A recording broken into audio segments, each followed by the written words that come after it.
Bonjour, je vais vous présenter un coup de cœur du moment, Le Pré derrière l'église, avec un tome 1 qui est intitulé Le Pink Clover.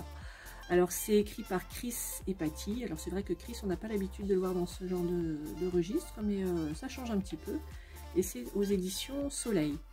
Donc ça se passe en Irlande, avec ses moutons, son église, et puis bien sûr son pub irlandais.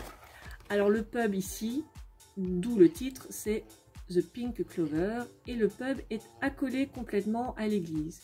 Donc on a ce curé qui fait la prêche un petit peu tous les matins aux moutons qui se trouvent derrière l'église, et puis il vient leur apporter des friandises. Sauf qu'un jour, le curé va disparaître.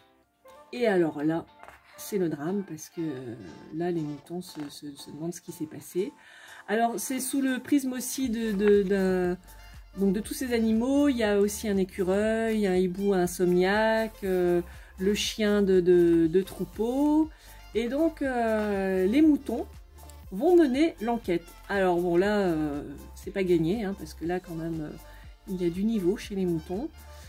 Heureusement que c'est relevé un petit peu par le hibou, mais il y a beaucoup d'humour, et on retrouve beaucoup du côté humain dans ce troupeau de moutons qui va manifester, qui va élire un chef. Et puis bien sûr il y a les parias qui ne sont pas de leur race, ce sont les chèvres et le bouc. Alors là c'est l'ennemi juré, donc voilà, il y a cette petite guerre entre moutons, boucs, chèvres, et puis en même temps cette histoire de curé qui a disparu, et puis surtout parce qu'ils n'ont plus leurs friandises, et là c'est le drame, quoi.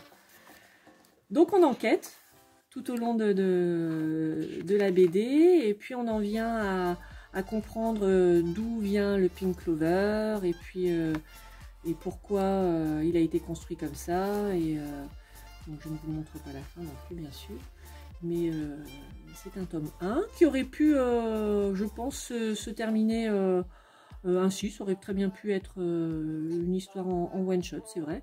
Donc vraiment cet humour à travers ces animaux qui se moquent, enfin, qui se moquent pas de l'espèce humaine, mais on se moque de ces animaux qui finalement réagissent beaucoup comme des humains. Donc ça remet un petit peu les choses à sa place, donc plutôt sympathique. Donc à partager bien sûr, et un bon moment de plaisir en tout cas.